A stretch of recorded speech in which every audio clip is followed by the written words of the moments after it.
Video kali ini akan saya bahas gimana cara baca news untuk emas ya, auto ramai ya. Sebenarnya baca news ini nggak perlu terlalu fokuskan ya, karena baca news ini kita mau memprediksi juga gampang ya. News ini cuma untuk kita harus tahu market apakah dia akan volatilitas atau tidak ya, dan juga apakah akan kombinasi dengan teknikannya sesuai arah atau tidak ya.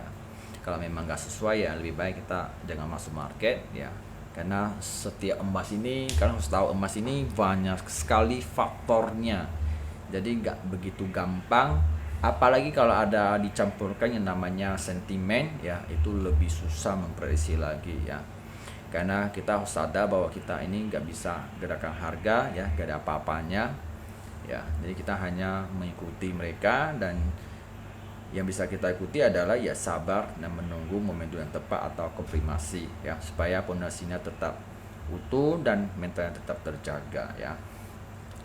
Jadi saya akan bahas yang data sudah lewat, jadi sebuah pelajaran ya.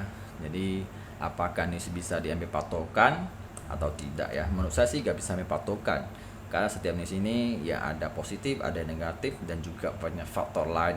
Walaupun karena dia positif, tiba-tiba arah yang beda karena ada alasan lain juga ya. Jadi banyak sekali ya. Jadi saya akan ambil contoh ya dari Desember 6, ada NMV ini, saya ambil besar aja ya. Oke. Jadi bisa dilihat cuma ada yang negatif, sisanya positif ya kan. Oke. Jadi kalau dilihat bahwa newsnya ini campuran ya. Jadi kalau seandainya kemarin kan sempat The Fed bilang bahwa suku bunga akan diturunkan jika tingkat pengangguran meningkat. Ini kan meningkat nih. Walaupun ini dia bagus, tapi suku bunga diturunkan, ini bisa jatuh juga. Jadi emas harusnya naik ya. Nah, contohnya kita berisinya oke, kita ikut ini ya kan. Nah, tapi yang permasalahannya sekarang, news sekarang nggak kayak dulu lagi ya.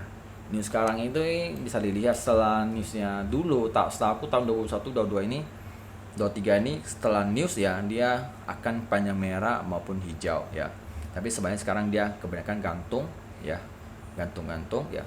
Semakin gantung ya, semakin kita lihat, lama-lama kita akan terjadi tidak kesabaran ya. Mungkin awalnya kita posisi sudah benar nih ya kan, karena sering dia naik turun, ternyata hati kita atau diri kita nggak sabar menunggu, padahal kita melihat kayak ada tanda-tanda gak jelas nih ya, kita close malahan dia mulai. Kalau kita agak close ternyata capai TP ya. Sebaliknya seandainya kita gak close malahan kena stop loss, di situ yang akan terjadi. Jadi gak akan hilang ya, akan selalu ada. Tapi gimana pun ini harus tetap biasain aja, gak usah dipikirkan ya, karena trading ini nggak ada yang namanya bebas risiko. Oke. Jadi bisa lihat setelahnya keluar hasilnya merah, habis itu dia ke kanan ya. Jadi kan gak ada arahnya, gak jelas ya. Kenapa bisa begitu ya? Karena harus tahu ya, alasannya sentimennya itu lebih kemana dulu ya. Kalau sentimen lagi gak jelas ya, arahnya ini belum bisa melawan ya, nggak bisa apa-apanya, hanya sebatas dia koreksi habis sudah pullback kembali lagi ke atas ya. Dan NP ini kan udah termasuk besar, ternyata gak bisa. Alasannya pasti kan ada ya, udah jelas berarti geopolitik ya.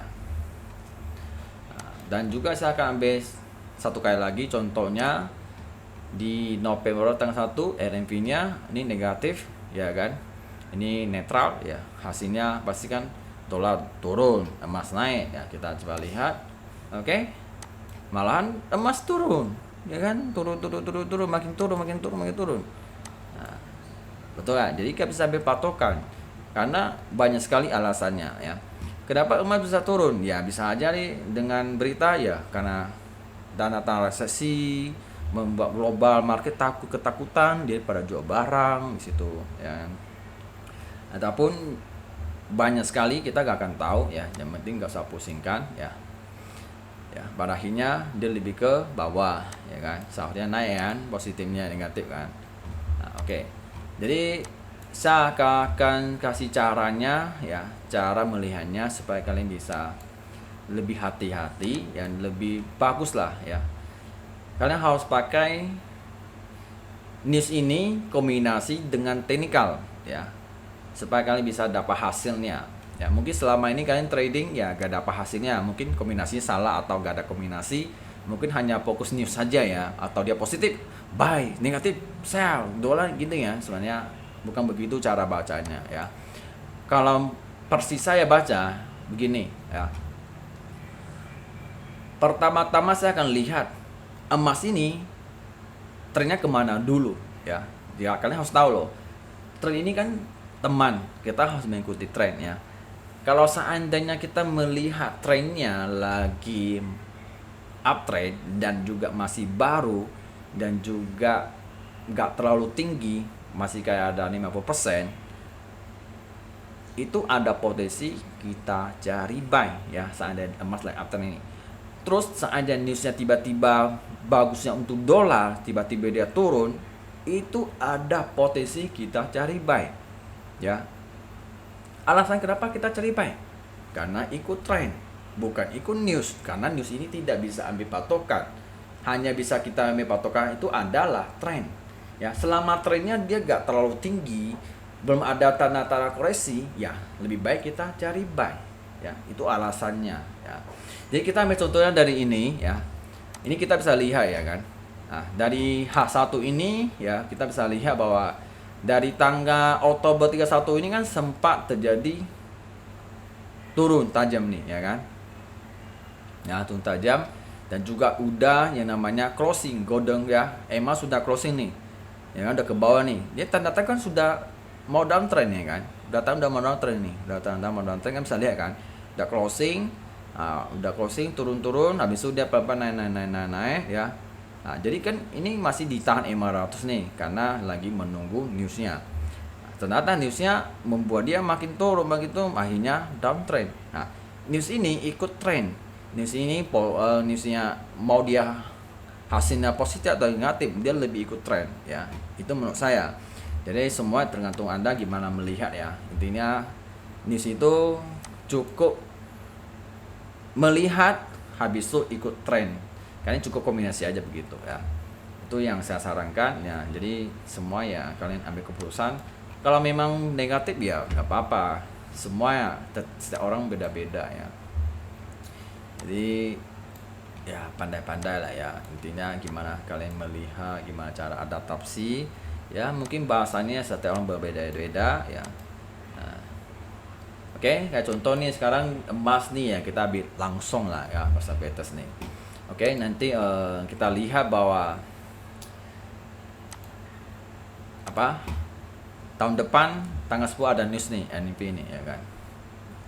Oke, ada NP, oke ada news nih NP nih hasil baru keluar. Oke, nah jadi kita lihat di H1 ini ya, kalian bisa pakai EMA atau apalah ya, yang penting cara tren itu penting, wajib dipakai ya. Kalau seandainya Anda melihat bahwa emas di H1 lebih ke uptrend, ya udah, kan news keluar tiba-tiba dia turun ya kan, Anda bisa cari buy ya, dengan catatan ini high ke low ini enggak terlalu tinggi ya. Seandainya gini ya, seandainya tiba dia downtrend ya kan, tiba-tiba dia uptrend ya kan, terus ketemu news nih, ini kan masih oke nih, masih ada koreksi ya kan harganya. Jadi di saat dia tiba turun ada potensi bisa buy, ini boleh. Kalau seandainya bahwa tiba-tiba emas udah uptrend udah sangat lama ya kan, tiba-tiba dia turun ya kan, terus kita buy, bahaya juga sebenarnya. Kenapa? Secara teknikal startnya kan ini low ke high udah sangat tinggi, setidaknya butuh koreksi dulu ya kan, ataupun terjadi namanya downtrend ya. Justru karena kita perlu hati-hati yang namanya perubahan tren di situ. Kalau masih dia baru perubahan, masih tren baru, itu ada potensi kita cari buy. Kalau dia uptrendnya sudah lama, yang perlu kita hati-hati adalah saatnya NP ini tiba-tiba turun, itu perlu hati-hati aja ya. Intinya gak ada bebas risiko, selalu ada risiko ya. Jadi semua ya tergantung mentalnya, mental itu penting ya. Oke, di sini yang bisa aku sampaikan ya, semoga bermanfaat dan bye.